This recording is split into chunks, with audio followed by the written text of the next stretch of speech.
Lal Bahadur Shastri hospital के अंदर और जग प्रवेश के अंदर एक पीछे 2 साल पहले हादसा हुआ। एक डॉक्टर के पीछे 50 लोगों का मॉब, फीमेल डॉक्टर रात को डिलीवरी करा रही थी। वहाँ पे जो गार्ड था ड्यूटी पे, उसकी उम्र लगभग 65 साल की थी। वो क्या लड़ेगा और क्या करेगा?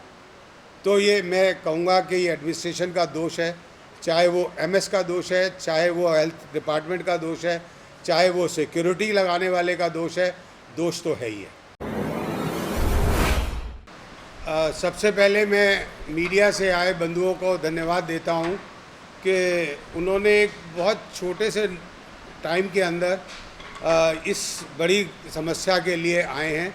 मैं सबसे पहले मीडिया बंधुओं का धन्यवाद देता हूं। जो किस्सा गुरु तेग बहादुर हॉस्पिटल में हुआ और इससे पहले भी 9 तारीख को एक सीनियर रेजिडेंट डॉक्टर को हाथापाई की गई, उस वक़्त पे भी हमारी आईएमए की टीम और डीएमए की टीम यहाँ आई और बहुत सारे आश्वासन इन जूनियर रेजिडेंट डॉक्टर्स को भी दिए और हमारे लिए भी कहा गया कि हम इस सब बातों को निर्णय लेंगे और कुछ भी नहीं हुआ। और आप देखिए कि कल एक बहुत बड़ा हादसा फिर दोबारा घटित हुआ, जिसके अंदर कि एक पेशेंट को जैसा कि कहा जा रहा है कि अनआइडेंटिफाइड रहा और उसके कारण गोली मार दी गई। हम ये नहीं कहते कि भाई अनआइडेंटिफाइड वाली बात नहीं कहते। पहली बात तो ये है कि किस तरीके से 20 लोग उस वार्ड के अंदर घुसे और उन्होंने सीनियर रेजिडेंट डॉक्टर को धक्का दे के अलग किया और उसके बाद उस मरीज को गोली मारी गई और वो मरीज मर गया। उसी समय पे एक नर्स को भी गोली लगते हुए बची है, जबकि सीनियर रेजिडेंट डॉक्टर को उन्होंने वहाँ से हटा दिया गया था और उस मरीज की एक तरीके से हत्या हो गई और देखे देखे हत्या हो गई। सबसे पहले मेरा तो ये कहना है कि जैसा कि हमारा 12 तारीख को इनसे डिस्कशन हुआ था, पुलिस वालों से भी डिस्कशन हुआ, सब हुआ। हमने एक पुलिस की व्यवस्था के लिए सब जगह पे जहाँ पे सेंसिटिव पॉइंट्स है, सेंसिटिव पॉइंट्स किसी भी अस्पताल के अंदर इमरजेंसी वार्ड होता है, कैजुअल्टी होती है और उसी प्रकार से लेबर रूम है और कई ऐसी जगह है जहाँ पे मरीज का, देखिए हम ज़िंदगी और मौत के साथ रहते हैं हर समय। कुछ मरीज ठीक भी होते हैं, कुछ मरीजों को अधिक बीमारी होने के कारण या कुछ ऐसी बीमारी होने के कारण जिसका कि कहीं पे निदान नहीं हो पाता है तो उनकी मौत भी होती है। तो ऐसा नहीं है कि कोई भी डॉक्टर इस काम को करेगा, नहीं करेगा, कभी भी नहीं करेगा।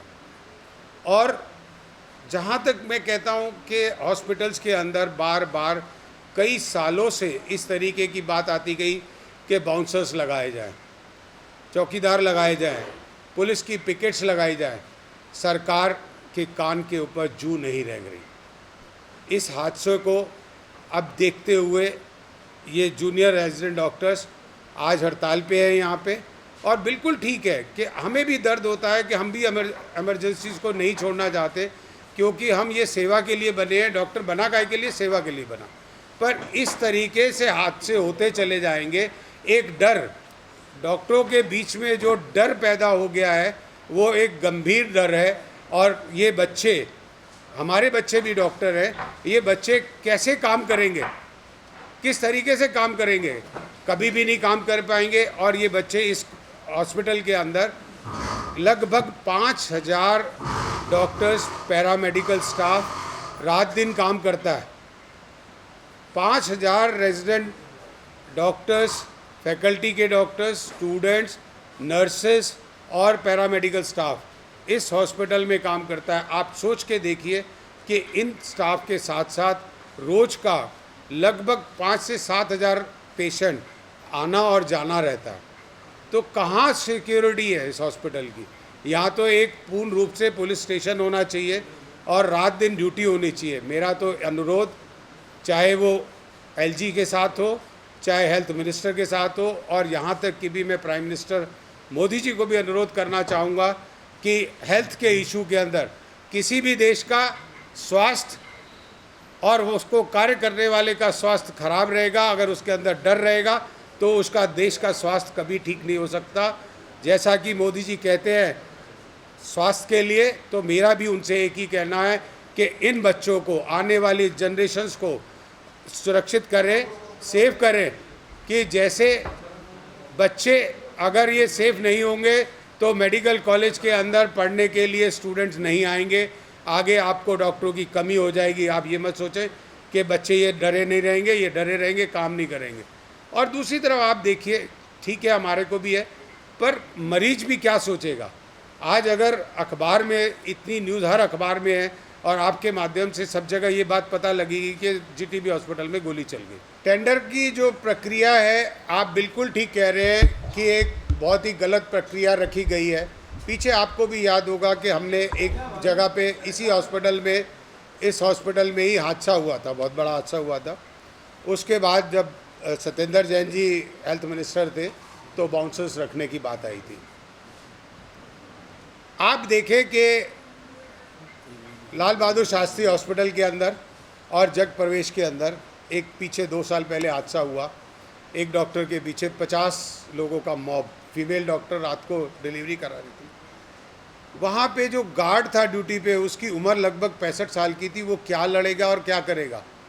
तो ये मैं कहूँगा कि ये एडमिनिस्ट्रेशन का दोष है, चाहे वो एमएस का दोष है, चाहे वो हेल्थ डिपार्टमेंट का दोष है, चाहे वो सिक्योरिटी लगाने वाले का दोष है।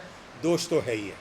तो आप खुद सोचें कि कैसा ये समन्वय होगा, कि कैसे ये बात होगी। तो मैं फिर दोबारा से आपके माध्यम से सरकार को, पुलिस कमिश्नर को और इस जीटीबी अस्पताल के एडमिनिस्ट्रेशन को अनुरोध करूंगा कि इस हादसे को दोबारा ना हो।